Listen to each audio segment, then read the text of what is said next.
Bom dia, pessoal. Hoje, então, a gente começa a nossa última mesa da semana da América Latina da Universidade de Ribeirão Preto. O nosso tema da mesa hoje é CONISU e Cooperação Regional. Primeiramente, eu gostaria de agradecer a presença dos nossos convidados ilustres, da professora Sandra, do professor Matheus e do professor Cairo. Muito obrigada por estarem presentes. Também gostaria de agradecer aos núcleos de estudo e pesquisa de relações internacionais e comércio exterior, né, PNSEX e seus estagiários, que estão ajudando em toda a organização e na construção do evento, que também está junto com a coordenação do curso de Relações Internacionais. Aproveito para agradecer à professora Carolina Pedroso, coordenadora do curso de Relações Internacionais, e ao supervisor dos núcleos, o professor doutor Alfredo Guevara, bem como a assistência prestada pelo CIT, que possibilitou toda a parte técnica do evento e a construção do streaming aí para vocês, alunos, assistirem. Bem, lembrando aí, antes da gente apresentar os nossos palestrantes, de que todas as perguntas devem ser enviadas via Instagram do NEP-UNESEX, via direct. Então, por favor, enviem suas perguntas aos palestrantes via Instagram. Bem, antes de a gente começar com as palestras, eu gostaria de apresentar um pouquinho sobre os nossos palestrantes. O professor Dr. Cairo Junqueira, ele é bacharel em Relações Internacionais pela Universidade Estadual Paulista, ele é mestre em Relações Internacionais pela Universidade de Brasília, ele é doutor em Relações Internacionais pelo Programa de Pós-Graduação Santiago Dantas e, atualmente, ele é professor do Departamento de Relações Internacionais da Universidade Federal de Sergipe. O professor mestre Matheus Oliveira é bacharel em Relações Internacionais pela Universidade Federal de Sergipe, doutorando e mestre em Relações Internacionais pelo Programa de Pós-Graduação Santiago Dantas. E a professora doutora Sandra Molina, já muito conhecida dos alunos, ela tem graduação em História no Instituto de Filosofia e Ciências Humanas da Universidade Estadual de Campinas, tem mestrado em História Social do Trabalho pela Universidade Estadual de Campinas e é doutora em História Social pela Universidade de São Paulo. Atualmente é professora na Universidade de Ribeirão Preto.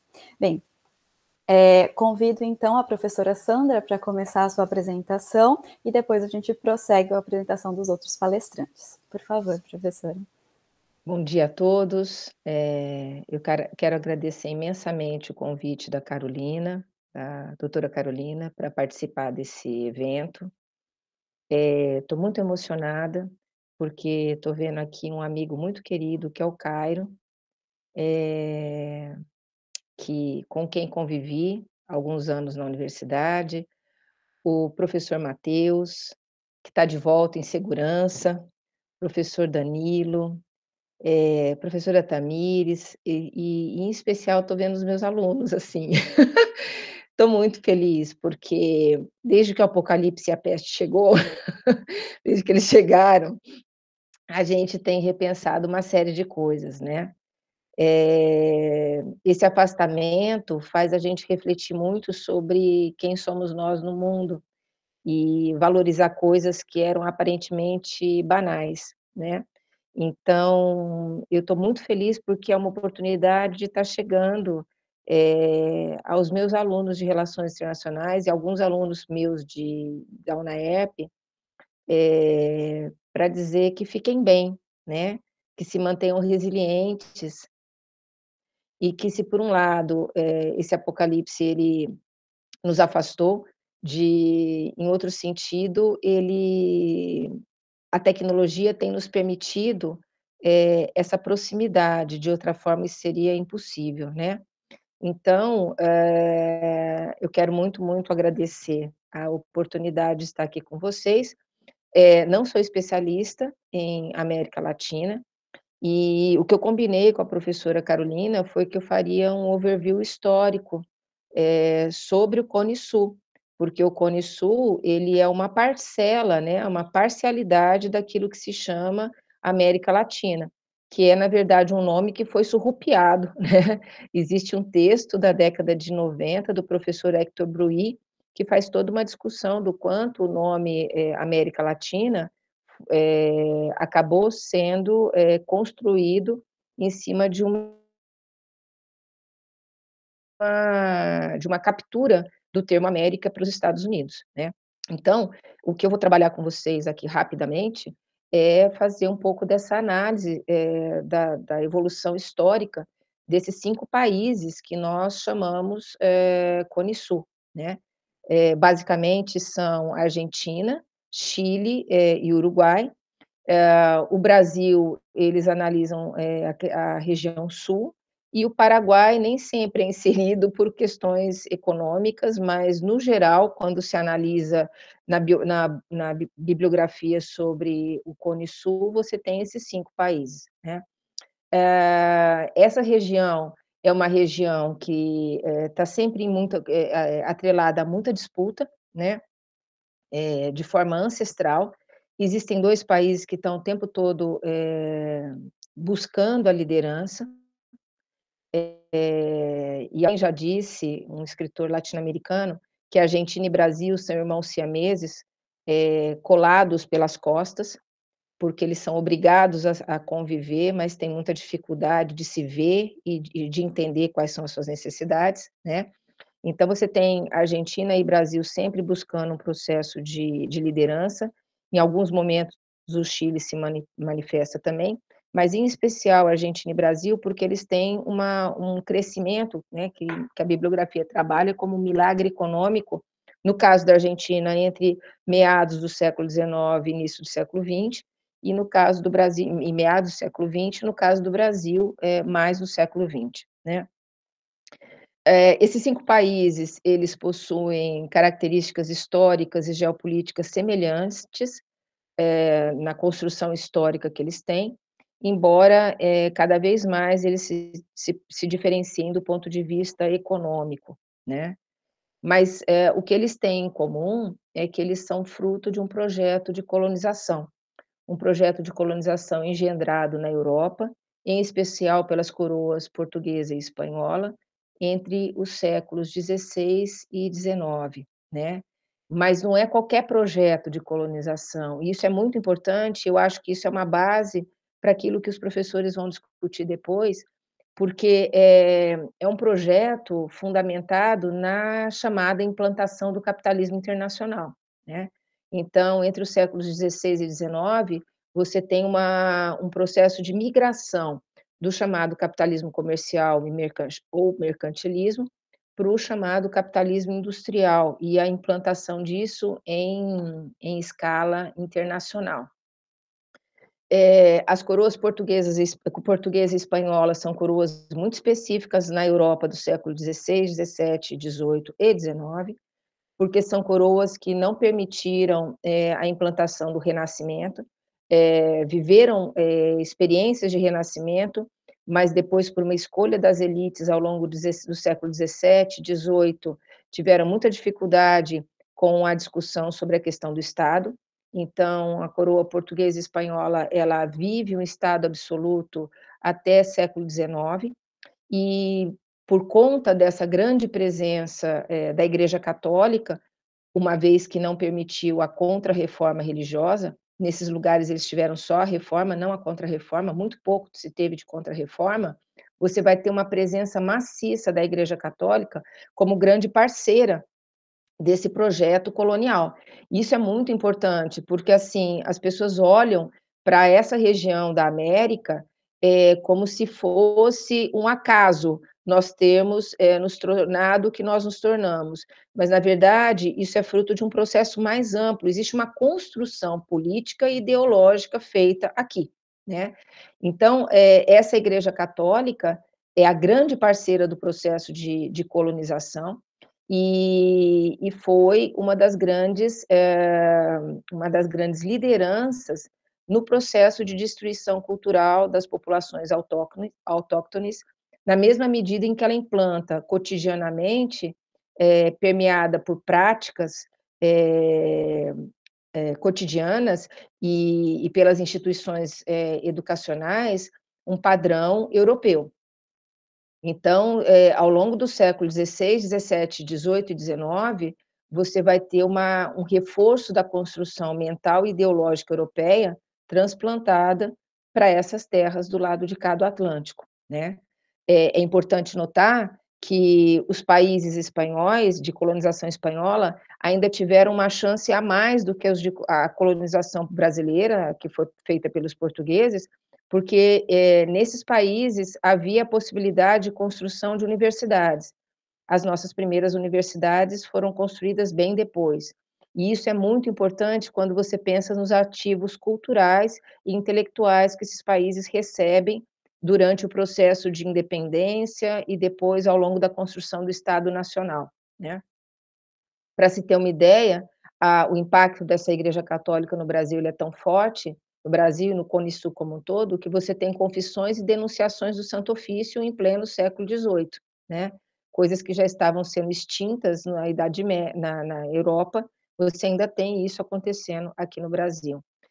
Uma outra coisa importante de se dizer, principalmente em tempos de pandemia, é que o processo de genocídio é evidente, né, você tem um genocídio da população ancestral, tanto, no Brasil, quanto no Uruguai, Paraguai, Argentina e Chile, né. E é importante dizer também que essa configuração, fronteiriça que nós temos hoje é uma construção, né. Até o Tratado de Madrid era uma coisa só, era uma mistura, né. Tanto que a Colônia do Sacramento, quem já teve oportunidade de visitar, sabe que tem arquitetonicamente, ela é completamente portuguesa, né, e hoje ela fica a alguns quilômetros de Montevidéu, no Uruguai. Então, é muito importante dizer isso, porque a figura do diplomata e da construção das fronteiras via diplomática, ela é muito importante para essa região do Cone Sul, né. Nessa configuração, do mercado capitalista internacional, esses países têm o papel de relevância na produção e exportação de commodities. Então, a esses países foi relegada a possibilidade de produção e exportação de commodities, não se esperava dele, não se incentivava nesses países a ideia da industrialização. Não que não houvessem, elites interessadas nesse desenvolvimento, mas em geral você tem leis que travam, né, leis coloniais e depois, uma vez feita a independência, leis que as elites, dos recém-formados estados nacionais, determinavam para manter os seus interesses e os seus privilégios ancestrais, né. Essa região também é uma região muito importante, porque é uma região bastante impactada pelo período napoleônico europeu, né, e aqui nós já estamos no século, XIX. Como eu disse, é um overview histórico, então eu quis trazer do século XVI até o século XXI, para que depois vocês pudessem discutir, né. E no período napoleônico, nós somos muito, muito influenciados, antes até, durante o período do iluminismo e da Revolução Francesa, muitos intelectuais dessas regiões, do que vocês chamam hoje de Cone Sul, vão estudar na Europa e vão trazer a sua própria experiência de liberalismo, né. E é muito engraçado, porque falar de liberalismo hoje no Brasil suscita muitas coisas, porque as pessoas não estudam, mas elas criam uma noção do que é liberalismo e neoliberalismo, né, e elas manipulam essa noção maldosamente, infelizmente, em muitos aspectos, né. E essas pessoas que iam para a Europa, essas lideranças, sociais que iam para a Europa, elas acabam trazendo para cá essas experiências de, iluminismo e liberalismo ao seu modo, né. E quando o período Revolução Francesa, e o bloqueio continental é instalado, você vai ter que rever o domínio, espanhol aqui, né. Estão me dizendo aqui que eu só tenho 10 minutos, então eu tenho que acelerar. Vamos lá, então, essas regiões, elas são, contaminadas pelo processo de bloqueio continental e pelo processo decorrente das independências nacionais, né, e a partir de então, você vai ter várias tentativas de pensar o que esses países querem como Estado-nação. E aí você vai ter disputas internas, porque o que os índios desejam como liberdade, independência, é muito diferente do que o senhor de gado, decide que é liberdade, independência, Estado-nação, por exemplo, na Argentina ou no Uruguai, né? Essas nações, elas não se gostam naturalmente, né? E um exemplo e elas não se gostam também porque existe uma coisa da disputa pelos recursos. É uma região localizada numa bacia hidrográfica extremamente rica e fértil, né? E um exemplo disso é a própria Guerra do Paraguai, né? Então, o Cone Sul, na verdade, ele esconde cicatrizes imensas de destruição, né? O que a Guerra do Paraguai fez com o Paraguai foi um massacre. E existem estudos até hoje discutindo o quanto isso impactou, inclusive na queda do Império Brasileiro em médio prazo, né? Ao longo do século XX, esses países eles vão desenvolver, graças à formação de sociedades hierárquicas, conservadoras e patrimonialistas, esses países vão desenvolver uma tradição militarizada. Então, o Chile, por exemplo, recebeu treinamento de exército durante o século XIX, final do século XIX, de soldados prussianos. Então, o Chile ele tem uma proximidade com a construção militarizada prussiana, porque existe essa necessidade das elites locais de manter o poder, né? Aqui no Brasil nós tivemos a Guarda Nacional e os coronéis, muitos deles estão no Congresso Nacional até hoje, travestidos pelos seus iPads e os seus tablets, né? Mas continuam sendo coronéis. No caso, ao longo do século XX, essa tradição militarizada vai acabar gerando patéticos ditadores locais, né? Que vão tentar manter grande parte da sociedade desses países debaixo das suas botinas, né? A partir da década de 50 e 60, você vai ter um avanço ideológico e mental, você vai ter um arejamento, será que se pode dizer assim, de ideias nesses lugares, através da educação, né? Então, você percebe uma preocupação muito grande na Argentina, no Uruguai, no Chile, de investimento em educação e investimento em educação superior, né? E isso acontece também no Brasil. E uma parcela dessa juventude vai acabar se transformando em poderosos ativos intelectuais e culturais para a política que vai se construir pós-Guerra Fria, né? Muitas lideranças que vão assumir são lideranças que estudam e que vão para as universidades e que frequentam as universidades fora do país nessa época e que tentam trazer de volta para o Cone Sul a perspectiva de outra forma de desenvolvimento. Mas o que acontece? Se existe esses novos ares chegando na década de 50 e 60, para os alunos de relações internacionais que estão assistindo, é importante notar o contexto. E o contexto é a Guerra Fria, né? E aí nós vamos ter uma preocupação muito grande dos norte-americanos com os rumos de desenvolvimento social que estavam acontecendo nesses países. E aí existe uma tempestade perfeita do mal, né? Você tem a Guerra Fria, você tem o financiamento norte-americano, e isso é comprovado pela documentação que existe nas embaixadas e que estão sendo liberadas, porque é importante dizer que isso é ciência, né? Nada do que é afirmado aqui é baseado na Terra plana, tudo aqui é baseado em ciência, em documentação, né? Então, existe um financiamento norte-americano associado a uma elite militar megalomaníaca, né? E os militares têm que ficar dentro do quartel. Nós demoramos 20 anos para devolver eles para lá, parece que eles estão gostando de ficar fora novamente, né? Associado a classes médias temerosas e as elites conservadoras. O resultado disso foi a produção de ditaduras cruéis e o consequente terrorismo de Estado, que, lamentavelmente, tem a sua memória recriada como se fossem anos dourados, em função da ascensão da extrema-direita e da análise tosca dos seus integrantes em relação à história, né? A partir da virada da década de 80 e 90, eu já estou me encaminhando para o final, tá? Nós vamos ter a implantação do binômio neoliberalismo e globalização, daquilo que muitos vão chamar de nova ordem mundial, e que, num primeiro momento, pareceu ser uma saída para as desigualdades vividas por esses países, e que, no entanto, acabou aprofundando a pobreza e o estado de miséria das populações mais carentes nesses países e causando, inclusive, uma instabilidade política. Quero aqui citar especificamente a Argentina, né, com os seus panelaços, com os seus a quantidade imensa de presidentes em pouquíssimo tempo. A situação da Argentina foi terrível, né?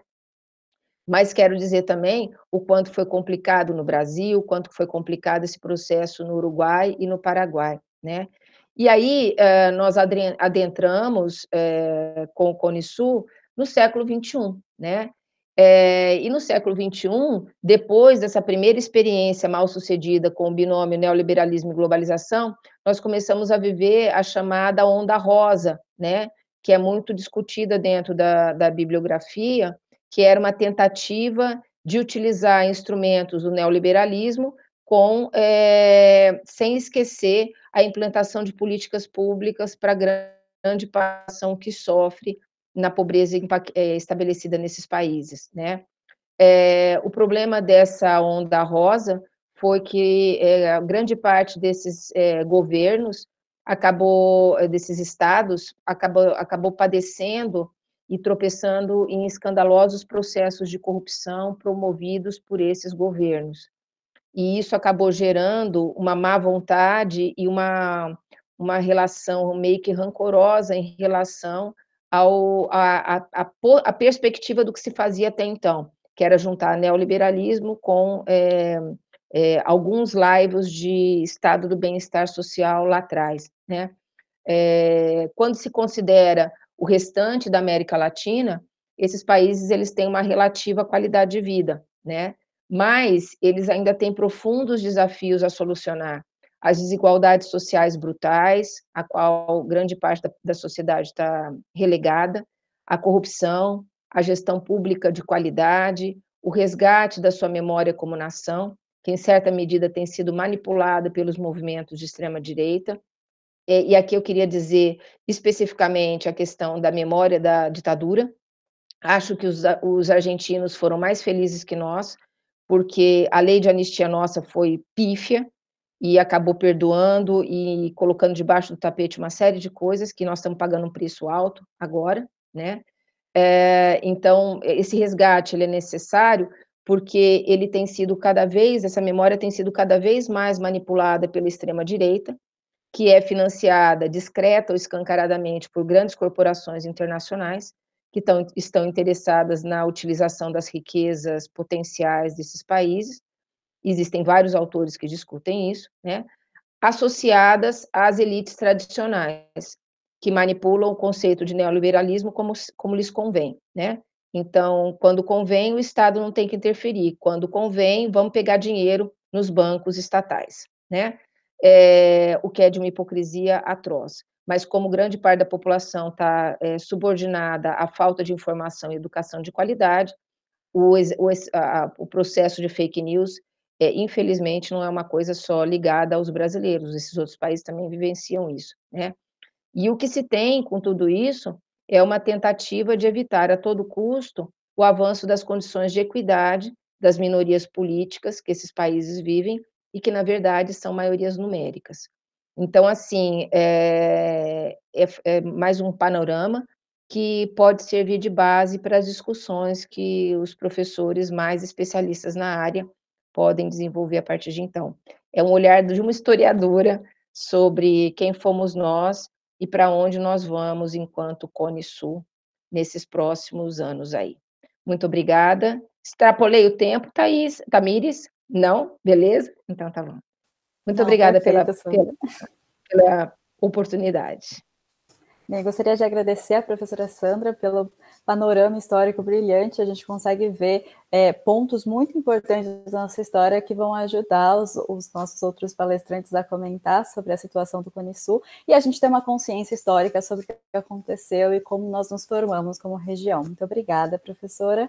Agora passamos a palavra para o professor Matheus para contar um pouco sobre a questão do Mercosul.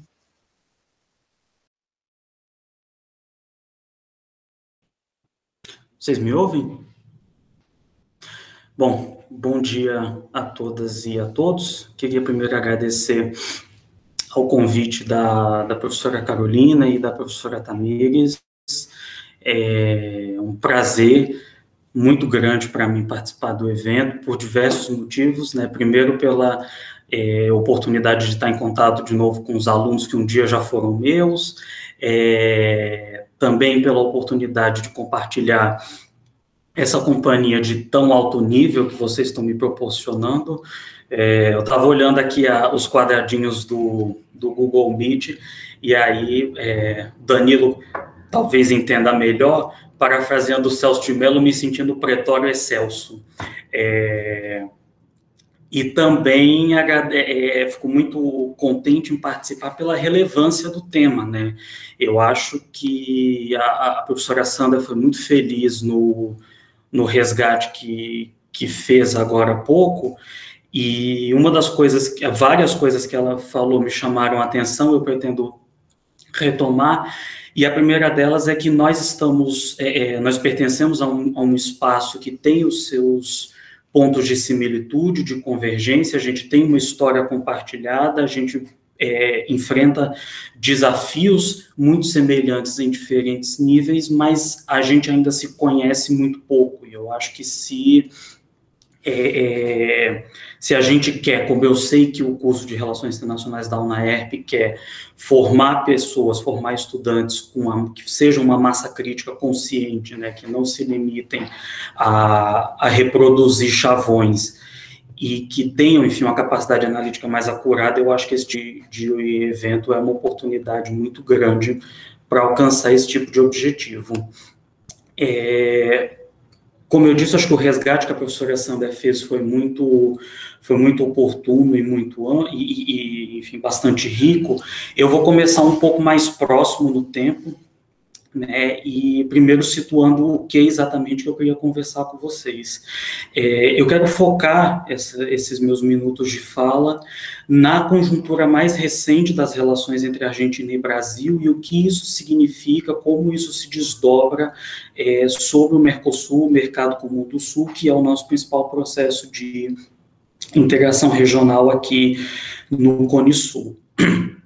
E por que fazer isso, né? Por que começar e focar nas relações entre Argentina e Brasil para falar de Mercosul? Porque desde que o bloco foi fundado, as relações entre esses dois países o relacionamento argentino-brasileiro que funciona como cimento, como esteio do Mercosul. Eles são os dois principais países do bloco pelo seu peso econômico, político e também pelo fato de que o Mercosul é um produto, em parte é um produto, do processo de desconstrução de rivalidades que a professora Sandra mencionou, que historicamente pautaram as relações bilaterais, que historicamente foram um aspecto até estruturante das relações internacionais na América do Sul, mas que começa a passar por um processo de reversão a partir do final dos anos 70, né? Ainda durante o período dos regimes autoritários, os dois países começam um ensaio de aproximação, que está posto na questão das hidrelétricas, né, de Corpus e de Itaipu.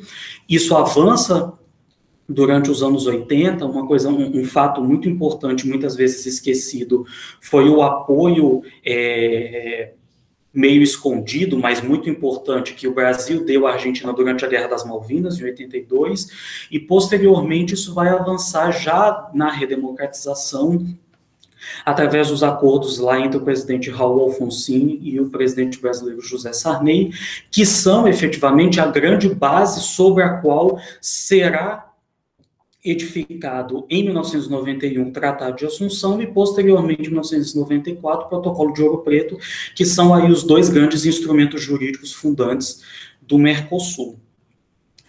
Além de ter sido um resultado desse processo de desconstrução, o Mercosul foi também um espaço em que, ao longo do tempo, essa rivalidade permaneceu em desconstrução, porque as rivalidades construídas ao longo de mais de um século não iriam se desfazer assim rapidamente no espaço de 10 anos, né? Então, o espaço do Mercosul ele foi também um local onde essas rivalidades foram progressivamente permanecendo desconstruídas.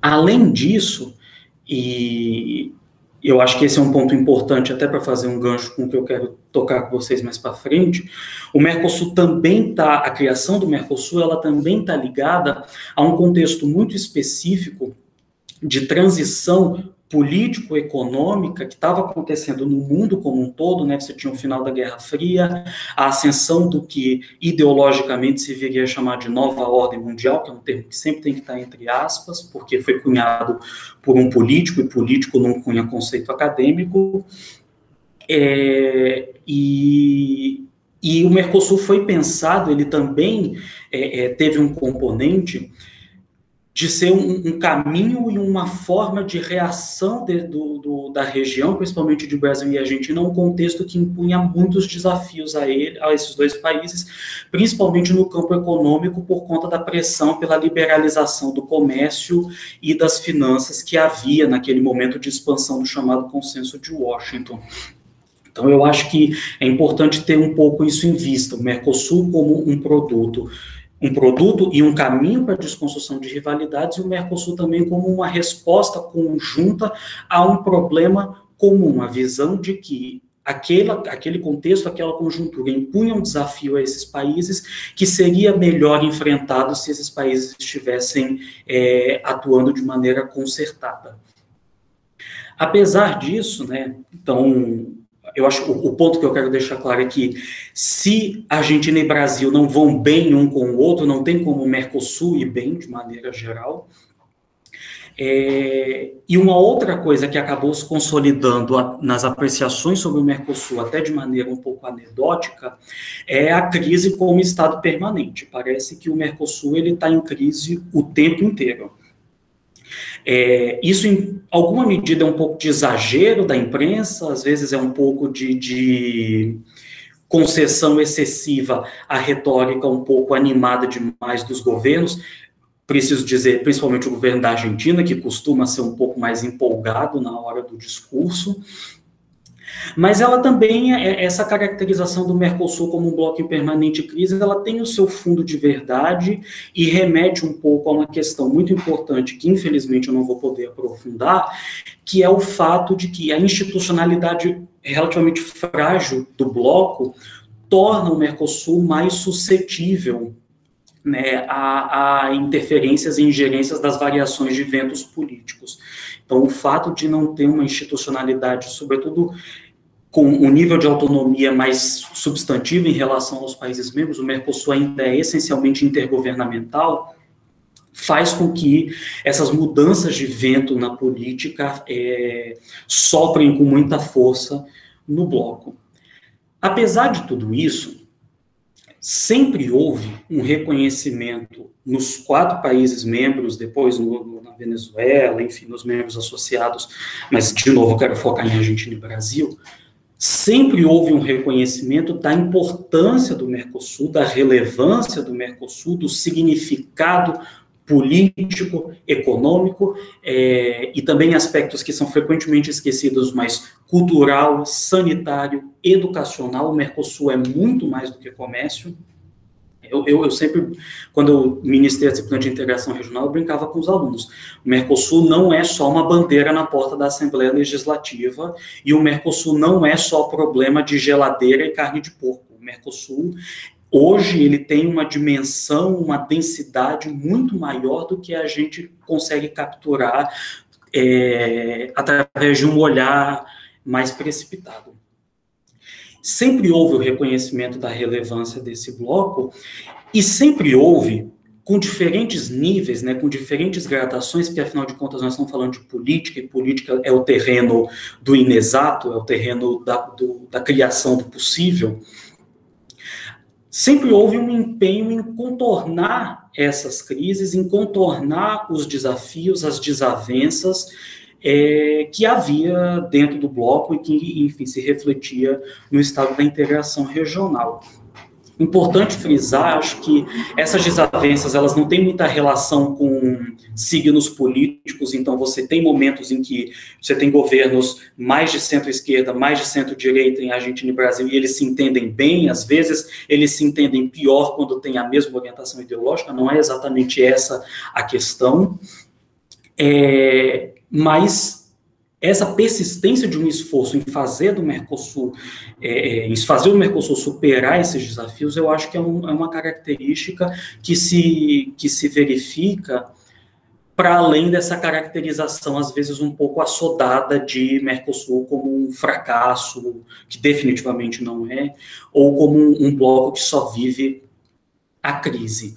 Eu acho que um exemplo muito interessante disso a gente vê entre 2015 e 2016, quando o ex-presidente, agora já ex-presidente da Argentina, Maurício Macri, vence as eleições em 2015, não era segredo para ninguém que o Brasil, à época, governado ainda por Dilma Rousseff, tinha uma preferência pelo candidato peronista, não era o candidato preferido do Brasil. Isso não impediu que o Macri viesse ao Brasil, que ele desse um abraço na Dilma, desse 2 beijinhos, tirasse uma foto sorridente, não impediu que ela fosse a Buenos Aires para a posse dele, e, mais importante, não impediu que esses países seguissem trabalhando numa agenda conjunta, apesar de não ser segredo para ninguém, muito menos para ambos, que eles não eram as figuras favoritas uns dos outros. No final das contas, após a deposição da Dilma, as relações acabaram até um pouco facilitadas, porque o Temer e o Macri tinham uma agenda econômica muito semelhante, e um dos resultados disso foi a celebração do acordo entre Mercosul e União Europeia no ano passado, que apesar, né, da empolgação e dos louros que o Ministério das Relações Exteriores do Brasil tentou auferir para si mesmo, ele é essencialmente resultado do empenho da Argentina, sobretudo do Macri, e também, em boa medida, de um esforço construído aí no final da gestão do Michel Temer. Eu falei para vocês que existe uma caracterização, né, do Mercosul como se estivesse meio que sempre em crise, em situação de crise permanente. Então, eu acho que o que é interessante para a gente refletir sobre o contexto atual é pensar o que há de diferente, o que tem de inédito, talvez, na atual situação de crise do Mercosul. Eu destacaria 3 componentes que são muito importantes na minha visão, são muito importantes para entender esse contexto atual. O primeiro deles é uma questão político-pessoal e que está ligada a um nível de hostilidade prévia entre os 2 governos, principalmente entre os 2 presidentes, que é até então inédito nas nossas relações bilaterais. Salvo melhor juízo, eu acho que a última vez em que houve uma hostilidade pública entre 2 figuras dessa importância nos 2 países foi na virada do século XIX para o século XX, quando o chanceler da Argentina, Stanislao Zeballos, que era uma figura pitoresca, vivia escrevendo uns textos desaforados contra o Brasil nas páginas dos jornais. Desde então, eu não me recordo de um momento em que tenha havido o que aconteceu nos últimos meses, no ano passado, em que o presidente brasileiro dizia que os argentinos iam fugir se o Fernandes ganhasse a eleição, aí o Fernandes chamava o Bolsonaro de homofóbico, machista, bom, que ele é mesmo, mas não faz parte, né, da liturgia diplomática, e essa hostilidade, ela vem, embora existam esforços de contorná-la, de alguma maneira ela contamina as relações bilaterais, sobretudo porque os 2 países, mas principalmente a Argentina, eles têm um processo decisório, eles têm uma formação de política externa muito vinculada à figura do presidente. Por outro lado, embora nós tivéssemos uma tradição muito robusta de peso do Itamaraty nesse processo aqui no Brasil, isso vem sendo corroído no último ano e meio aí em favor dos caprichos do atual ocupante da presidência da República. Então, essa situação peculiar dos 2 países acaba fortalecendo os impactos negativos dessas hostilidades entre os 2. Então, acho que esse é o primeiro nível que eu queria destacar. O segundo nível, e aí é uma questão central, é o problema econômico. Eu falei para vocês que que sempre houve um reconhecimento da relevância, que o bloco sempre foi visto como uma coisa muito importante. Não é só porque os governos de Brasil e Argentina gostam dos olhos uns dos outros, não é porque os brasileiros gostam do vinho argentino e os argentinos gostam de ir à praia em Florianópolis, embora tudo isso seja verdade. O que está na base da densidade do Mercosul é o fato de que a integração regional conseguiu criar redes e entrelaçar grupos de interesses poderosíssimos nas sociedades argentinas e brasileiras, e aqui eu me refiro principalmente à indústria automobilística dos dois países. Essa é uma questão extremamente importante para entender a relevância do Mercosul, o fato de que esses dois países eles estão vinculados por uma rede muito densa de interesses compartilhados, de interesses econômicos poderosíssimos compartilhados. Qual é o problema? O problema é que o Brasil está em recessão desde 2015. E o Brasil em recessão compra menos. E se o Brasil em recessão compra menos, ele também compra menos da Argentina. Então, há alguns anos, e a Argentina, obviamente, está em crise econômica, né? Porque, na dúvida, a Argentina está em crise econômica. Então, essa situação de crise na economia dos dois países tem um efeito bastante severo sobre o comércio bilateral. Isso vem produzindo, nos últimos anos, uma deterioração, sobretudo da participação brasileira nas exportações da Argentina. Vocês talvez tenham visto, né, que semana passada foi bastante veiculada a notícia de que a China, pela primeira vez, passou o Brasil como principal destino de exportações da Argentina. Isso, embora seja um fato realmente muito importante, né, não é uma coisa que surgiu da noite para o dia, isso é um processo que vem sendo construído ao longo dos últimos anos e que tende a se consolidar nos próximos anos. Né, eu acho muito difícil que isso se reverta, pelo menos nesse ano, porque, enfim, a gestão absolutamente desastrada e potencialmente criminosa que o governo brasileiro vem fazendo da pandemia aqui no nosso país está impactando a economia brasileira e muito dificilmente o Brasil vai conseguir recompor a sua presença e o seu peso nas exportações da Argentina até o final do ano. A China, ao contrário, já está começando a recuperar, devagar, mas está começando a recuperar, então existe uma tendência de que pelo menos no próximo ano, nos próximos anos, isso se mantenha. Apesar disso, eu acho muito importante, né, que a gente não ceda ao sensacionalismo e qualifique o peso qualitativo que o Brasil tem para a economia argentina. Não se trata apenas de valor exportado, mas também da relevância dessas exportações. Porque apesar de a China ter passado o Brasil como principal comprador dos produtos argentinos, a China compra basicamente soja, trigo, milho, enfim, ela compra commodities. O Brasil não, o Brasil compra muito trigo, o Brasil compra vinho, compra carne, mas o Brasil compra sobretudo automóveis, ele compra produto de alto valor agregado, produto que tem um componente tecnológico relevante, que emprega muita gente. Então, embora o Brasil esteja perdendo a posição de principal destino das exportações argentinas, o Brasil segue sendo um destino muito importante por uma razão muito simples. O que caracteriza a commodity, né? O que caracteriza a commodity é o fato de que ela é um produto pouco diversificado e de demanda generalizada. O que significa que a Argentina pode vender trigo, soja e milho para basicamente todo mundo, porque quase todo mundo come trigo, soja e milho. Automóvel, não.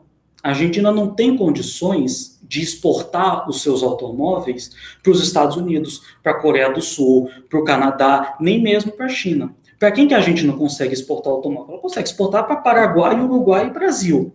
Só que as economias do Paraguai e do Uruguai não têm a complexidade e a dimensão suficiente para fazer frente às demandas econômicas da Argentina. Então, o mercado central para esses produtos é o Brasil. Então, a relevância do nosso país, ela se mantém apesar disso, né? E, por fim, aqui eu já me encaminho para o final. O terceiro componente dessa crise atual é um componente geopolítico que está relacionado à disputa entre China e Estados Unidos na nossa região, né? Isso não é segredo para ninguém, a China vem incrementando a presença na nossa região, na América Latina, ao longo dos últimos 20 anos, de maneira bastante incisiva. A China participa do comércio, a China participa de investimento, a China empresta dinheiro com uma característica muito importante. A China empresta dinheiro sem pedir nada em troca para você em termos de política, ela não quer saber se você respeita direitos humanos, ela não quer saber qual que é a sua política econômica, ela só quer que você libere os recursos naturais. E, obviamente, a China é hoje, né, enfim, vocês têm, a coordenadora de vocês é a pessoa mais habilitada a falar disso, mas a China é o grande sustento internacional do governo da Venezuela, o que mantém o Maduro no poder hoje, em boa medida, é o respaldo da China. E os Estados Unidos, obviamente, não estão assistindo a isso impassíveis, eles sabem o que está acontecendo, e embora isso seja disfarçado, né, do ponto de vista mais explícito, mas a gente sabe que existe na prática um movimento dos dois países no sentido de quê? De ampliar os seus espaços de influência. É por isso que os dois países estão, de diferentes maneiras, cortejando a região. A Argentina, no atual governo, tem sido, a meu ver, mais hábil. Eu acho que o atual governo da Argentina ele tem tido uma habilidade bastante interessante de manejar essas relações, tanto com os Estados Unidos, porque precisa, principalmente por conta do problema da dívida externa, como da China, porque precisa vender. Então, eu acho que a visão atual do governo argentino é muito pragmática, precisamos dos dois, e quando você precisa dos dois, o melhor a fazer é não criar confusão com nenhum. Então, eu acho que o Fernandes e a sua equipe, eles estão sendo relativamente hábeis em manejar essa disputa. Não se pode dizer o mesmo do Brasil, né? Desde o dia 1º de janeiro de 2019, o Brasil tem adotado uma postura nas suas relações exteriores que, além de se caracterizar por uma absoluta afronta e repúdio a todas as tradições diplomáticas do Brasil, o Brasil nunca teve, desde 1822 até o 1º de dezembro de janeiro de 2019, a palavra alinhamento nunca pertenceu ao vocabulário do Brasil. Nem no período dos militares, que, diga-se de passagem, eram muito ciosos da questão da autonomia, nem no período do governo Fernando Henrique, que tinha, uma política externa, que tinha uma política econômica mais neoliberal, menos ainda no governo Lula, em qualquer outro momento da nossa história. Muito pelo contrário. Nós, aqui no Brasil, fomos o primeiro grande exemplo na América Latina de como é importante manejar habilmente essas disputas de grandes potências, quando no governo Vargas, durante a Segunda Guerra Mundial, quando o Vargas, muito habilmente, conseguiu extrair dos Estados Unidos as concessões que ele queria para industrializar o país, negociando a posição do Brasil na Segunda Guerra. Ele flertou com Hitler, flertou com o Roosevelt e ficou com quem pagou mais e melhor, que foi o Roosevelt, que foram os Estados Unidos. Então, além de ter essa política externa, né, que afronta as nossas tradições e os princípios consolidados da nossa diplomacia, o Brasil está fazendo uma aposta que, de maneira muito clara, até para eu não estourar meu tempo, está fadada ao fracasso. Ninguém que investiu em alinhamento automático com os Estados Unidos se deu bem. Aliás, seria muito interessante olhar para o exemplo da Argentina, que nos anos 90 adotou uma política de alinhamento automático aos Estados Unidos, né? Antes, talvez até tenha inspirado o Bolsonaro a dizer que amava o Trump, porque nos anos 90 eles diziam que queriam ter relações carnais com os Estados Unidos. Então vocês percebem que o componente romântico-erótico parece ser uma tônica do alinhamento da América Latina, dos países da América Latina aos Estados Unidos. A Argentina apostou, desmontou o míssil que os Estados Unidos queriam, mandou tropa para o Golfo, votou contra Cuba na ONU. O que a Argentina ganhou de volta em 2001? Uma declaração do subsecretário, 2001, rapidamente, quando a Argentina estava no buraco, ela estava à beira do abismo, era essa crise que a professora Sandra se referia. Quando ela foi pedir ajuda dos Estados Unidos, qual foi a resposta do subsecretário do Tesouro? Presta atenção, foi um subsecretário, nem foi o chefe dele que se dignou a falar. Não é justo usar o dinheiro dos encanadores dos Estados Unidos para salvar um país irresponsável. Foi essa a resposta e foi esse o resultado do alinhamento automático da Argentina aos Estados Unidos nos anos 90. Então, não há nenhuma razão para crer que os Estados Unidos, nesse momento, vão fazer que o resultado com o Brasil vai ser diferente. Aliás, eu acho que a gente já tem muitos elementos que mostram que não está sendo diferente. Mas eu acho que, e aqui eu concluo, essa é uma questão que é central para as relações bilaterais e para o desenvolvimento do Mercosul, porque me parece que nós estamos novamente vivendo um momento em que uma série de desafios muito significativos, porque a gente sempre está numa situação difícil aqui na América Latina, né? Como diz a música lá daquele grupo porto-riquenho, nós somos um povo sem pernas, mas que caminha. Nesse momento, eu acho que nós estamos vivendo desafios de gravidade muito significativa, e esse é o momento em que a cooperação se faz mais necessária. Esse é o momento em que a gente precisa ampliar o nosso poder de barganha. Como é que a gente amplia o nosso poder de barganha? Fortalecendo a nossa posição, atuando em conjunto. Eu sempre, o exemplo jocoso que eu dou para os alunos é o seguinte: bom, se você quer entrar numa briga, você prefere, com um sujeito que é bem mais forte que você prefere ir no mano a mano ou chamar seus amigos? São todos fracotes, mas junta 10 fracotes para enfrentar um fortão, talvez vocês tenham alguma chance. Então, eu acho que nós estamos vivendo um momento em que a cooperação é necessária e esses desacertos estão limitando a cooperação, né?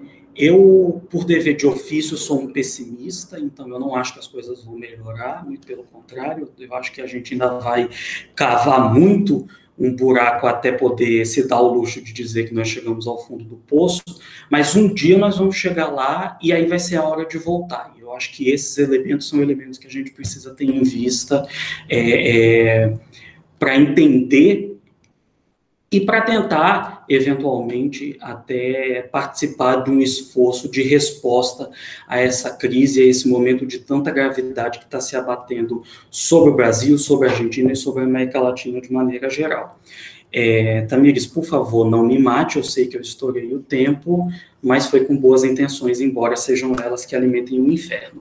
Mas é isso, gente, muito obrigado pela atenção de vocês e, enfim, fico à disposição para o que quer que vocês queiram conversar depois.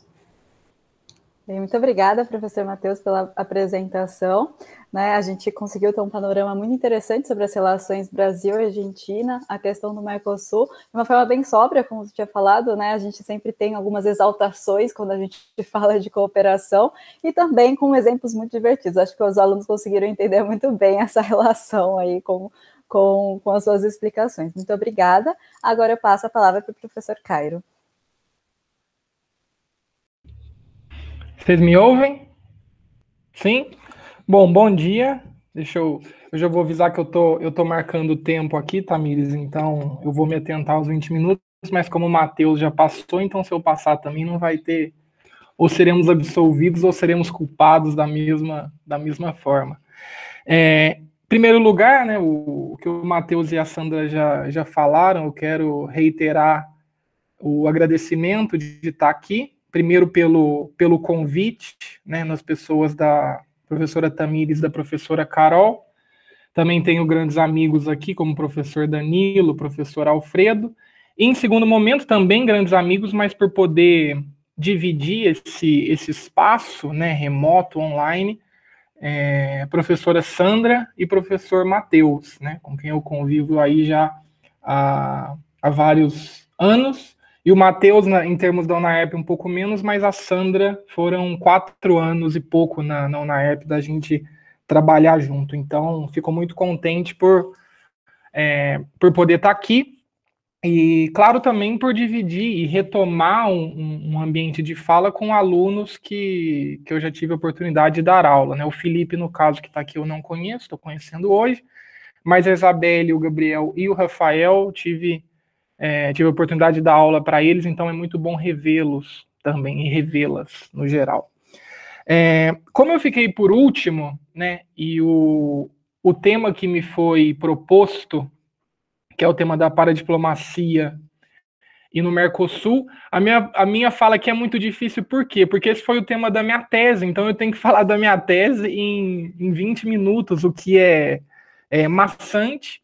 Então, eu não vou somente focar nisso, né? Porque a fala da Sandra e a fala do Matheus foram mais gerais em determinados sentidos, então aqui eu vou... Claro que a minha, pelo fato de eu ser o último a falar, vai ser um pouco mais específica, sim, mas eu não vou me ater muito aos detalhes e tentar aproximar um pouco e fazer com que principalmente os alunos e as alunas de graduação, seja de RI ou de algum outro curso da UNAEP, que eles vejam na minha fala possíveis conexões com o que foi falado tanto pela Sandra quanto pelo Matheus, né? E aqui eu já fui anotando alguns pontos que a Sandra falou, no caso do Brasil e da Argentina serem irmãos siameses, né? O foco da pesquisa que eu fiz foi Brasil e Argentina dentro do Mercosul, então tem muito a ver essa questão. O que eu vou falar daqui a pouco tem a ver também com essa chamada nova ordem mundial, né? Eu achei interessante o que o Matheus disse, falando que político não cria conceito acadêmico, né?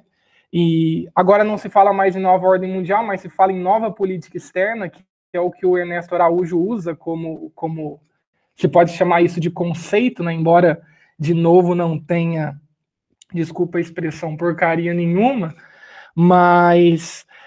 além de todos os fatos aqui, da passagem dos anos 90 para o que a Sandra falou da onda rosa, a questão que o Matheus comentou sobre o Mercosul, ter uma institucionalidade frágil, estar uma crise permanente, né? Tudo isso que a Sandra e o Matheus falaram, meio que é um pano de fundo muito importante para a gente entender especificamente o que foi pedido para eu falar, né? E o que me foi pedido? Foi pedido para eu falar sobre a paradiplomacia e sua relação com o Mercosul em si, né? Então, antes de eu chegar e falar sobre essa relação, é importante eu sei que provavelmente vai ter uma outra pessoa, ou talvez vários que estão me ouvindo, e que nunca ouviram falar no que seria paradiplomacia, né? E eu gosto muito de uma frase de um professor mexicano, que se chama Zidane Ziraui, e ele fala o seguinte, abre aspas, ele fala: o Estado é muito pequeno para as coisas grandes e muito grande para as pequenas. Eu gosto muito dessa frase, por quê? Essa frase vai mostrar o seguinte: o Estado-nação, que, enfim, como vocês devem saber, não tem só pontos positivos, mas é um processo de entidade política, uma instituição política, que vigora atualmente, tem um processo de construção histórica bem ampla. Essa citação vai mostrar para a gente que o Estado hoje, né, simbolizado pelos governos, embora haja uma diferença, né, porque o Estado ele é permanente, os governos eles são passageiros, mas o Estado e esses governos centrais, eles não conseguem, né, responder a toda a demanda da sociedade. E a frase do Zeraui vai dizer exatamente isso, né? Quando a gente pega e fixa essa questão dizendo que o Estado, né, os países, os governos centrais, eles não têm total capacidade para atender os anseios das populações, é aí que a gente tem que falar do que a gente chama nas RI de novos atores que vão exatamente tentar fazer isso. Esses novos atores, eles são os mais variados possíveis, né? A gente tem organizações internacionais, né, como hoje muito se fala sobre a OMS, por exemplo, que está bastante em voga. Nós temos organizações não governamentais, né? Nós temos Greenpeace, WWF, Médicos Sem Fronteiras, enfim, vários. Nós temos empresas transnacionais, grandes corporações, né? Enfim, vários outros. Nós temos sindicatos, câmaras de comércio, sociedade civil organizada, vários atores, né? E um desses atores é o que a gente chama de subnacionais, os governos subnacionais, né? E o que seriam esses governos subnacionais? No caso do Brasil, nós temos os municípios e os governos estaduais, né? Aqui no Mercosul, nós temos, além desses, as províncias argentinas, por exemplo, nós temos os departamentos uruguaios, né? Ou seja, todos esses governos que pertencem ao Estado estão inseridos nele, a gente chama de governos subnacionais. E quando esses governos subnacionais, por exemplo, quando o Estado de São Paulo, quando a cidade de Ribeirão Preto, quando a província de Buenos Aires ou a cidade de Montevidéu imprimem atividades além das fronteiras dos seus estados, o nome que a gente dá conceitualmente, né, e aqui sim é um conceito acadêmico, é a paradiplomacia, né? Então, a paradiplomacia é basicamente, para falar de forma muito resumida, é a atuação internacional desses governos subnacionais. E esses governos subnacionais vão variar conforme a configuração de cada estado. Como eu disse, aqui no Brasil, por exemplo, nós temos estados federados, né? Na Argentina, nós temos províncias, né? Então, isso muda para cada caso. E quando isso começou a ocorrer? Isso é um debate histórico, tá? Mas o âmbito de maior, como eu diria, um âmbito de maior, que foi mais frutífero nesse debate, é exatamente o final do século XX, né? A Sandra fez todo esse recorrido, fez todo esse histórico, e quando ela chegou no final do século XX, ela falou dessa questão do capitalismo e o que o Matheus também depois ponderou sobre essa tal nova ordem mundial, né? Essa noção do capitalismo e essa nova ordem mundial impactou diretamente a América Latina, consequentemente a América do Sul e Cone Sul, né? A gente tem que lembrar do signo político e das diretrizes econômicas que foram tomadas aqui no Brasil, na Argentina, durante a década de 90. Né? Quando a gente teve aqui, por exemplo, a FHC, ou como o Matheus citou, as relações carnales lá na Argentina, era no período do Menem. Né? Então você tinha esse signo liberal. Né? E foi exatamente esse signo liberal que conformou o Mercosul. O Mercosul foi criado em 91. Então ele está exatamente nessa ótica comercial, liberalizante, que o Matheus e a Sandra já falaram, então eu não vou me alongar. Mas qual que é a questão? Se o Mercosul ele está inserido nessa ótica mais ampla, e o meu objeto de fala aqui é entender como a paradiplomacia se relaciona com o Mercosul, então a paradiplomacia vai estar diretamente relacionada a esse processo. Por que eu estou falando isso? A primeira instituição criada aqui no âmbito regional que representava um coletivo, uma cooperação maior entre cidades, é a chamada Rede de Cidades do Mercosul, Mercocidades. Né? Depois, quem tiver um tempo ou tiver interesse, entra no Google, coloca Mercocidades, em espanhol, .org, aí vocês vão ter acesso direto ao site da rede. Né? Essa rede foi criada em 95. Né? E por que eu falo que é importante nós inserimos esse debate dentro dessa ótica liberal? Eu separei aqui, só para vocês terem uma ideia, é um documento dessa rede Mercocidades, que na época, hoje tem mais de 300 cidades que fazem parte, 350, se não me engano, que fazem parte dessa rede. Né? Naquele período, em 95, quais cidades iniciaram essa rede? Cidades de cunho mais progressista, se é que a gente pode chamar assim. Né? Que eram cidades cujos prefeitos se opunham politicamente, né, e por que não dizer economicamente, aos governos centrais. Tá? Minha voz já está falhando aqui. Tomar uma água. Eram governos subnacionais, prefeitos, que se opunham aos governos centrais. Né? Então você tinha algumas cidades que eu me lembro, por exemplo, Salvador, Brasília, Rosário, Montevidéu, Buenos Aires, que naquele período tinham prefeitos de um signo mais à esquerda, se é que a gente pode chamar. E um dos documentos de 95, 96 dessa rede, né, vai dizer o seguinte: Mercocidades é, antes de tudo, um ato contra a naturalidade perversas dos processos de integração que tendem a sustentar-se nas burocracias centrais e nos grandes oligopólios e esquecem as comunidades.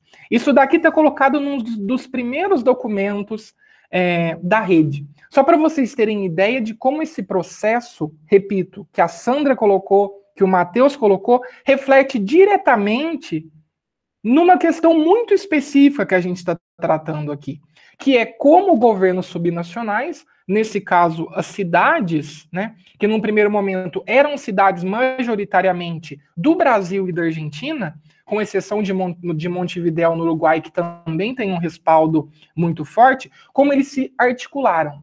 Né? E o que é interessante falar?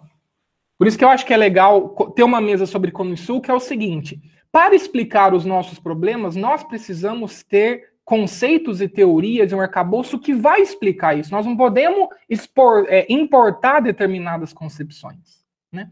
Por que eu estou querendo dizer isso? Porque quando a gente fala sobre Mercosul ou sobre outros blocos regionais, a gente sempre fala da União Europeia. Então é aquele sentido assim, a União Europeia deu certo, então aqui vai dar. Não necessariamente. Porque a Europa e os países que compõem a União Europeia têm uma outra perspectiva, é uma outra forma de se pensar, é uma outra forma de se pautar instituições e um histórico muito diferente. Né? A Sandra falou de colonização.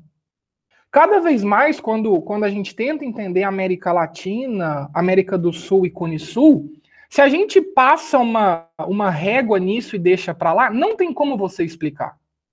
Não tem como. Né? Você querer explicar a formação de um estado que um dia foi metrópole e querer comparar de forma igualitária com outro estado que foi colônia, você não consegue. Não consegue. E por que eu estou querendo dizer isso? Porque lá na União Europeia, antes desse movimento aqui no Mercosul, havia já um movimento de uma outra instituição, que é o Comitê das Regiões, né? Que tinha basicamente a mesma ótica. Era você aglutinar e juntar governos subnacionais, ou seja, eram prefeitos, governadores, lideranças, e pautar esses interesses perante o bloco. Isso estava dando certo lá, e ainda dá, né? Claro, com todos os seus percalços. Por que não dá certo aqui no Mercosul? Né? Mas, de novo, eu falo, às vezes não dá certo não é porque nós agimos errado, é porque a ótica é diferente, a forma de se fazer política é diferente. Né? Mas, enfim, como lá na União Europeia existia esse movimento, aqui no Mercosul tentou-se fazer algo similar. E o que foi esse algo similar? Foi tentar criar uma instituição de representação dos interesses dos governos subnacionais dentro do bloco. Aí vocês podem perguntar e falar assim, não é, Cairo, mas você não acabou de falar da rede de cidades do Mercosul? Sim. Mas qual que é a questão? A questão é que a rede de cidades do Mercosul, ela não está inserida formalmente dentro do bloco. Se vocês pegarem o organograma do Mercosul, a rede não está lá. Justamente por causa desse movimento de criação dela.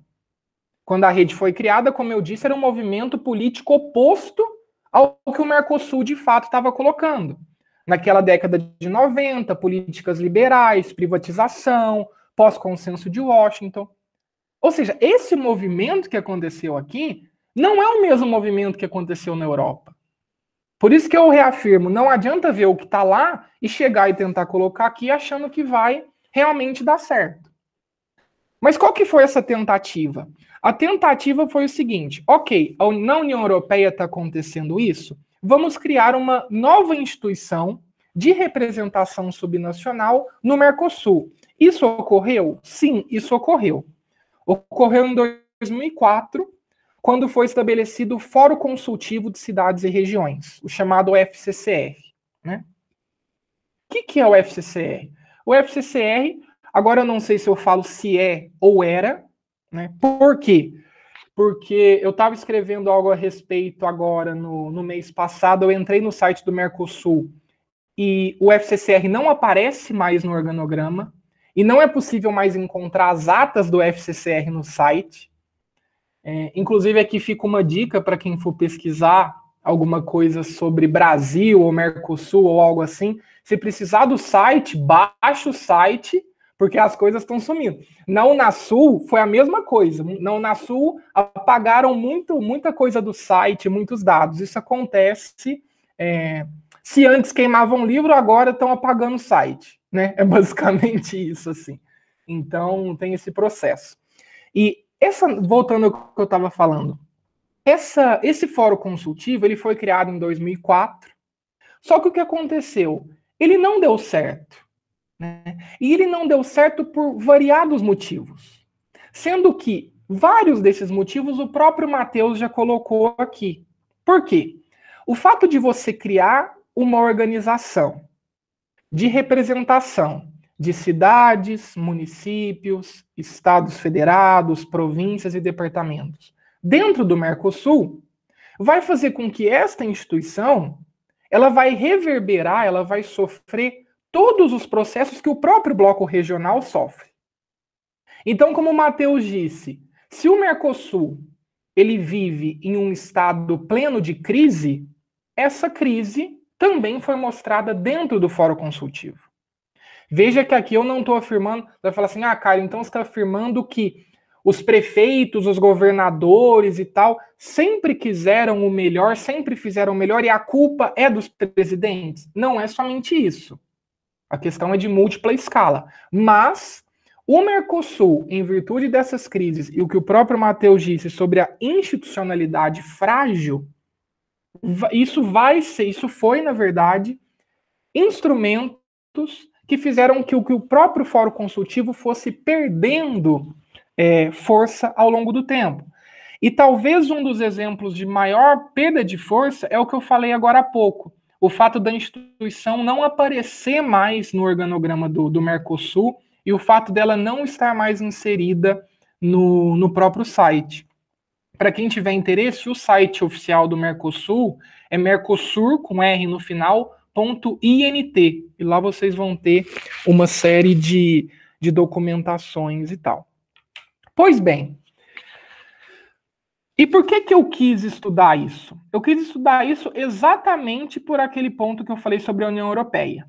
Eu lia as coisas e a literatura dizia o seguinte, na União Europeia é assim, então no Mercosul é também. Aí eu falei, mas por que vai ser assim no Mercosul? E eu quis estudar isso com um pouco mais de profundidade, né?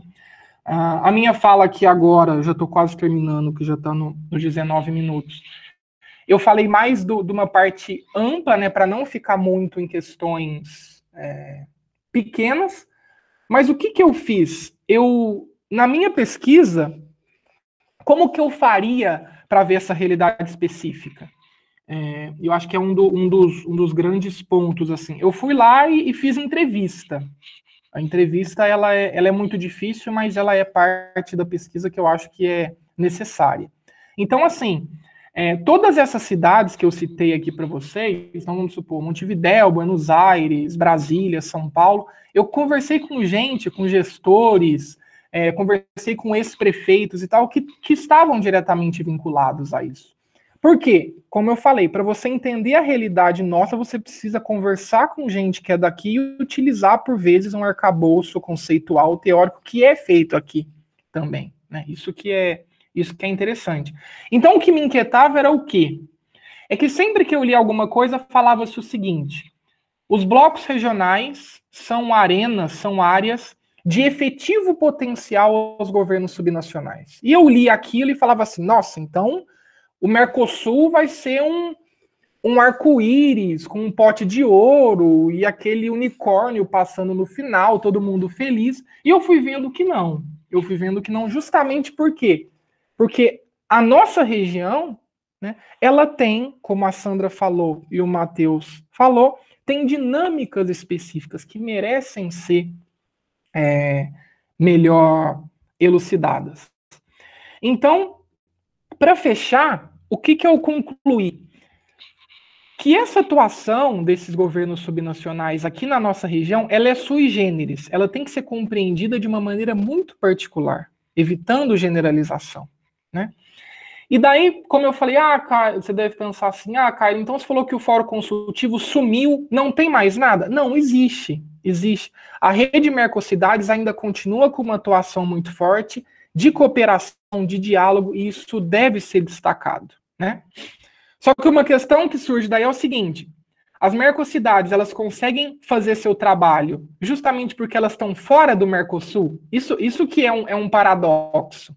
Às vezes, se as Mercocidades estivessem dentro do Mercosul, elas estariam bloqueadas, mas como elas estão fora, os prefeitos conseguem exatamente pautar os seus interesses, né?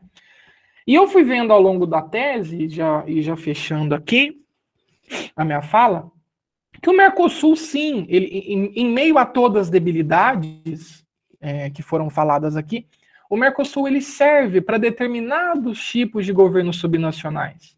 Principalmente quais? Municípios, né, cidades, especificamente aqueles que estão em faixa de fronteira, ou para cidades e municípios que têm partidos ou prefeitos com um olhar mais específico para as relações internacionais. Isso que é interessante falar também, né?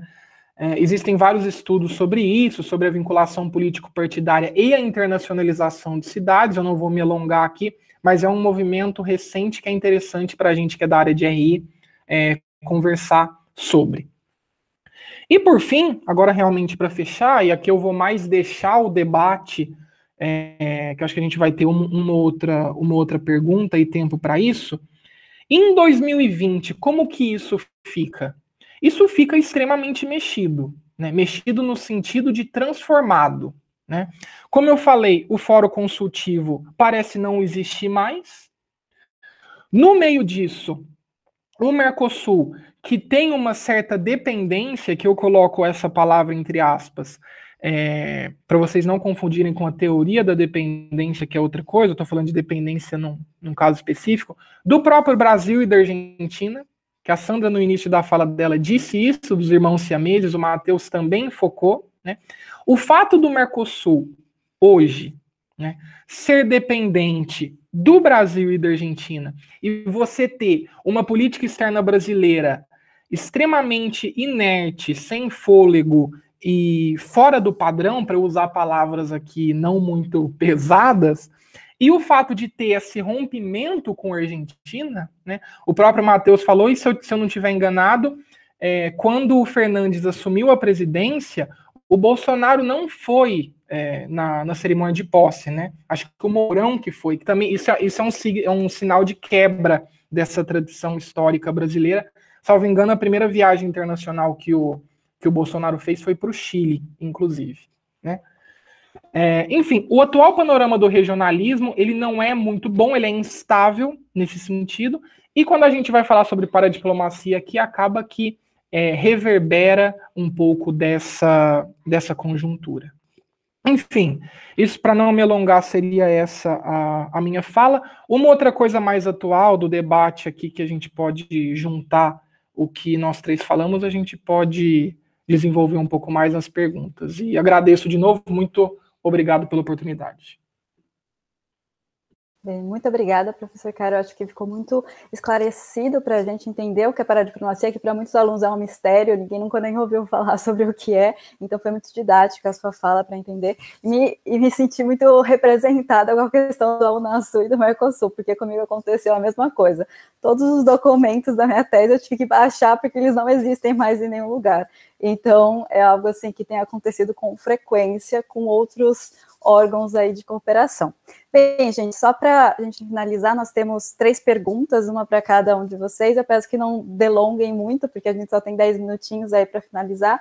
E aí, vocês podem fazer um encerramento, fazer alguns comentários que acharem importantes. Bem, para a professora Sandra, tem uma pergunta a respeito da influência externa sobre a América do Sul, né, o Cone Sul. Como que você vê a presença da China e se existiria a possibilidade da China ter uma influência na região mais militarizada, como os Estados Unidos há um tempo atrás? Se você vê essa possibilidade e se você vê, assim, a presença da China como algo influente no Cone Sul e nas relações entre os países da região.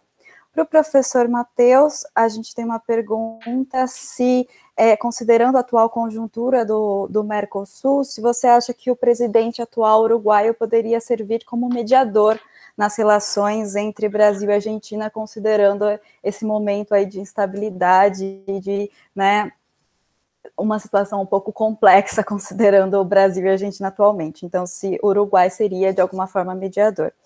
E para o professor Cairo, se você acredita que essas ações individuais dos governos no combate à Covid-19 pode promover e estimular uma paradiplomacia, tanto no âmbito do Mercosul, como fora do Mercosul mesmo, estimular esse movimento dos estados, né, com letra minúscula, e dos governadores, dos prefeitos, se você vê essa possibilidade.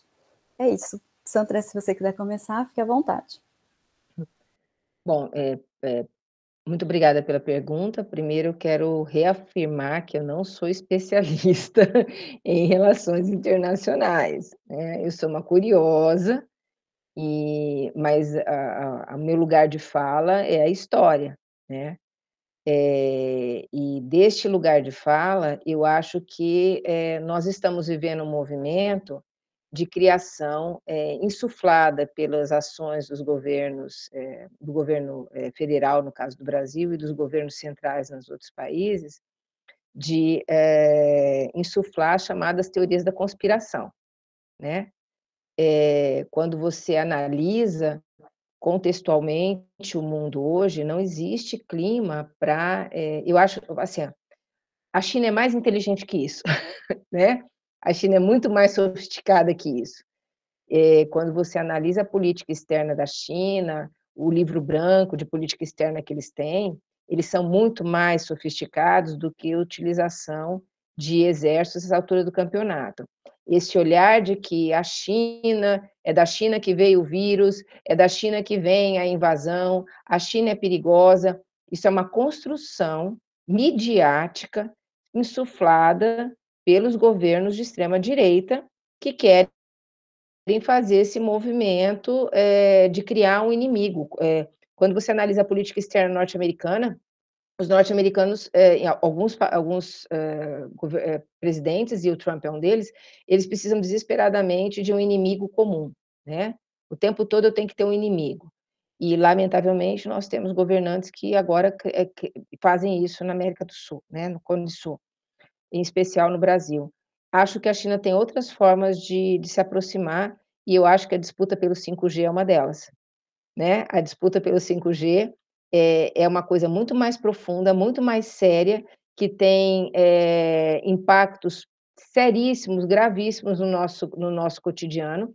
Haja visto que nós estamos vivendo há 3 meses, a nossa dependência da internet, e isso não tem sido visto, que é uma disputa econômica, financeira, tecnológica, né?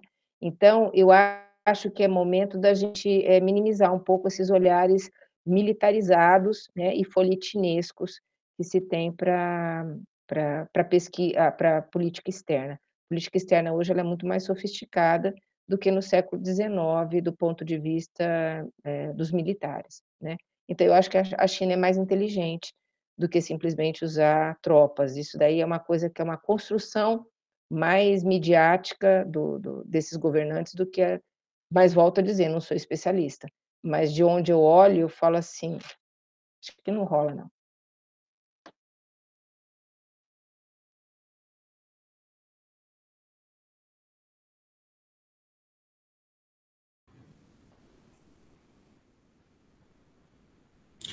Posso? Eu só queria perguntar, vocês concordam comigo que vocês são especialistas na área? Eu não sou, mas vocês acham que a China é mais inteligente que exército?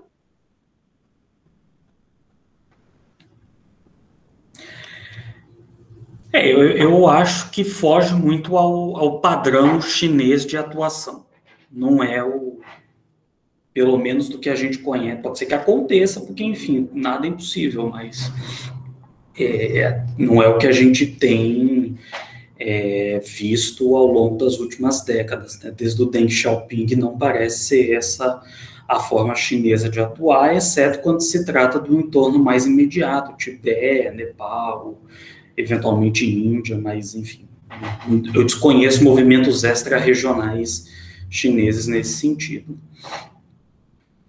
Quanto à questão sobre o Uruguai pode ser uma possível mediação, pode, acho muito improvável, por 2 questões principais, né?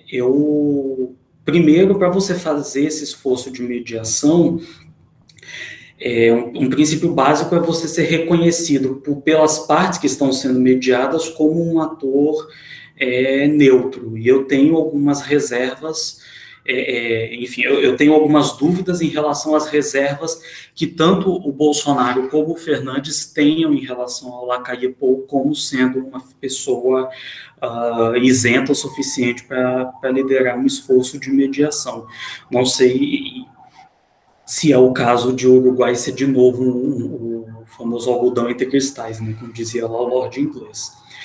E mais importante do que isso, né, eu acho que qualquer esforço de mediação, qualquer esforço de entendimento entre partes, tem como premissa a vontade das partes em se entenderem.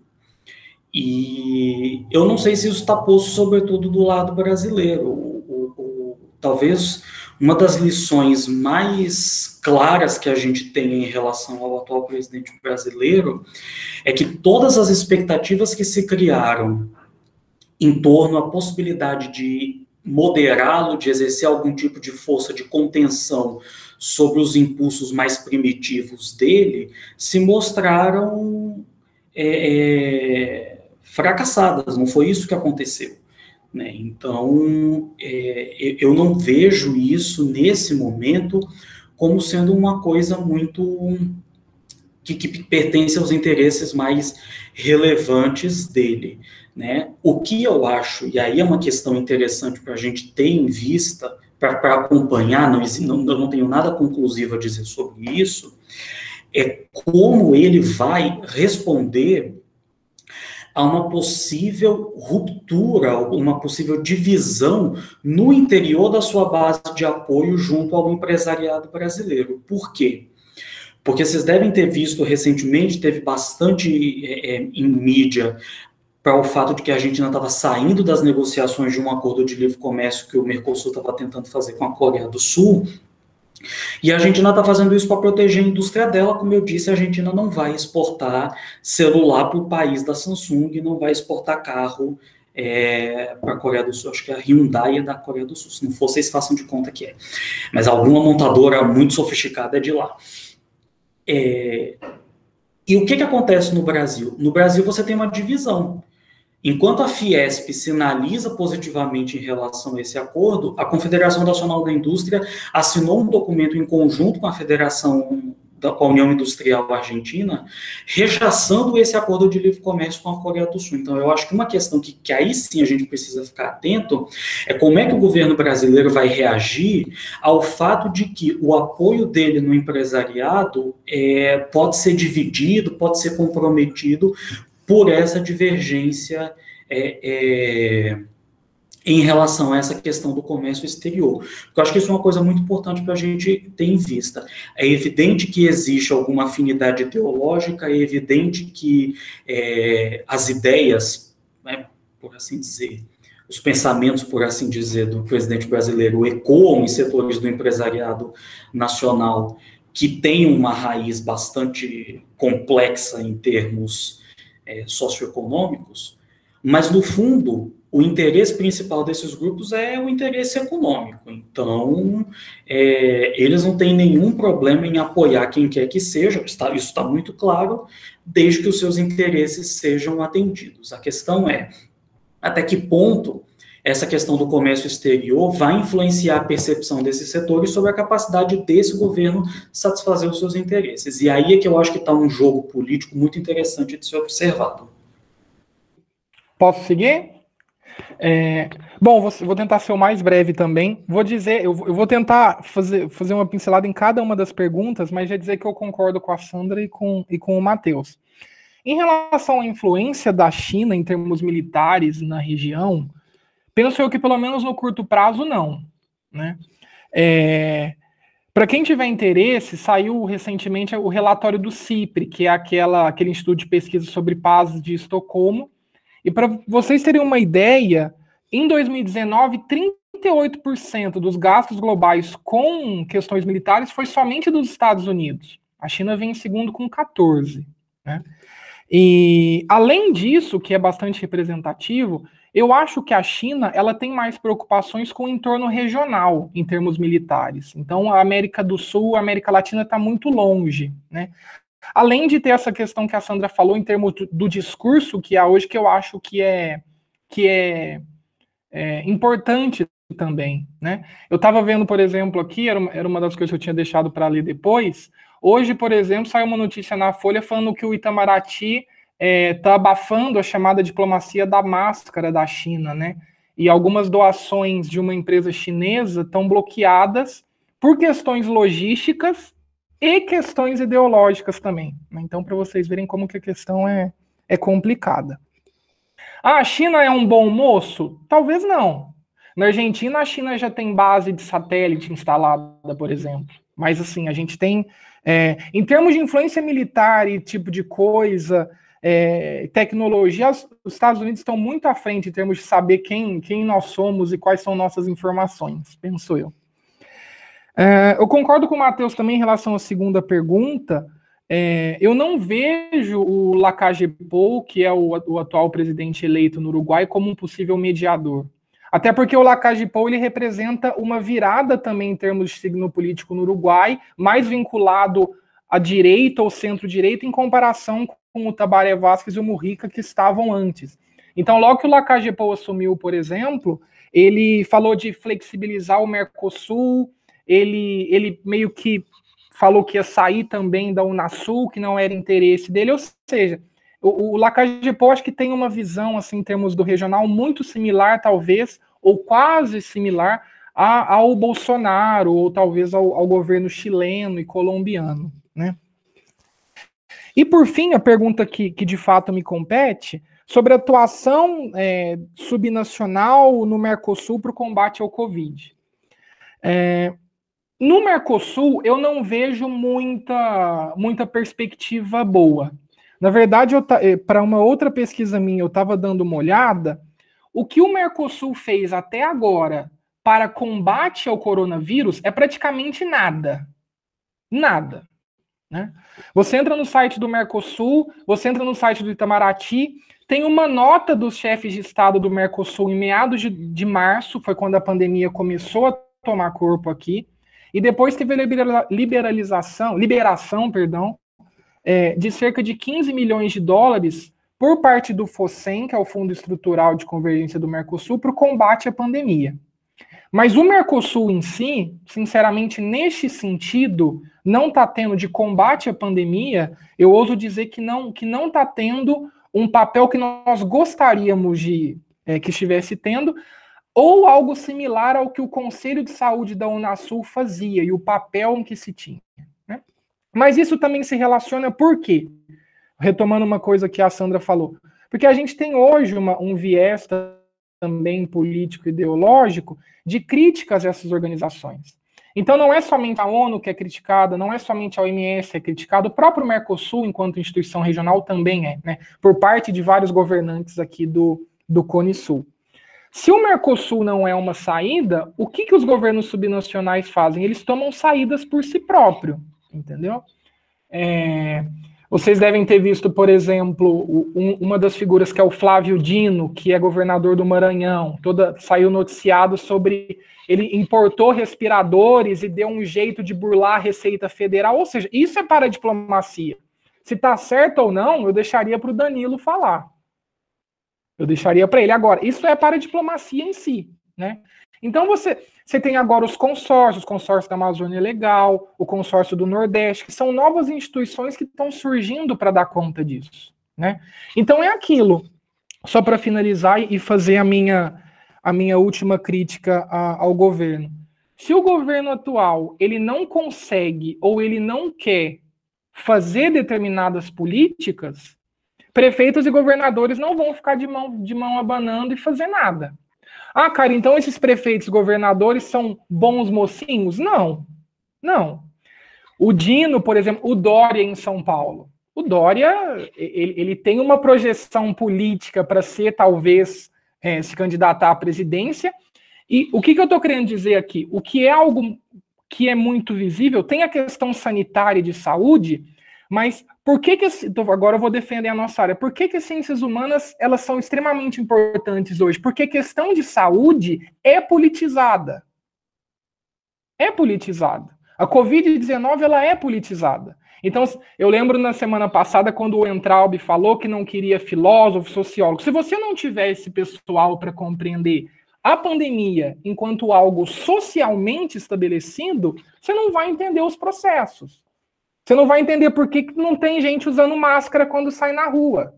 Por quê? Você vê uma pessoa que não está, você fala, eu vou tirar a minha também. Veja como é algo socialmente construído, digamos assim. Então, qual que é o processo, para não me estender e já finalizar? Se o presidente, né, tem políticas, por vezes, obscuras, obsoletas, ou ele não dá um real valor a isso, e aquela reunião de 22 de abril que foi publicado, no meio da pandemia, o assunto não era pandemia, o que os governadores e prefeitos vão fazer? Eles vão, por um lado, ter um viés humanista de preservação da vida dos seus cidadãos da cidade ou do governo do estado, e por outro eles vão pegar isso como uma oportunidade de visibilidade política, né? Por exemplo, o Mandetta, claro que ele não vai falar, mas o Mandetta, se ele for concorrer para governador do Mato Grosso do Sul, ele vai ganhar, porque ele fez o nome dele, aquela questão, ó, faz teu nome aí, ele foi e fez o nome dele. Né? O Mandetta é uma ótima pessoa? Não sei. Mas pessoas se tornam boas quando a gente compara com o Bolsonaro. Isso é fato. Né? Então, enfim, critiquei demais. Eu não resisto. Qualquer um é melhor do que o que está aí. Pronto, falei, não aguento. Então, claro que assim, a gente vai falar assim, nossa, tá falando mal. Não, a gente acompanha muito o setor do MEC, da educação, que é algo que reflete na gente, e a própria política externa, que o Matheus já falou. E assim, não quero dizer que tudo é ruim, né? Por exemplo, o acordo Mercosul-União Europeia foi talvez o primeiro avanço diplomático de política externa que o governo mostrou. Isso é algo positivo. Mas, no geral, acho que a conta tá bem baixa e talvez negativa. Bem, gostaria de agradecer a fala de todos os nossos palestrantes. Eu acredito que foi uma mesa muito... as falas foram excelentes, foi uma mesa muito frutífera, todos os debates foram extremamente enriquecedores.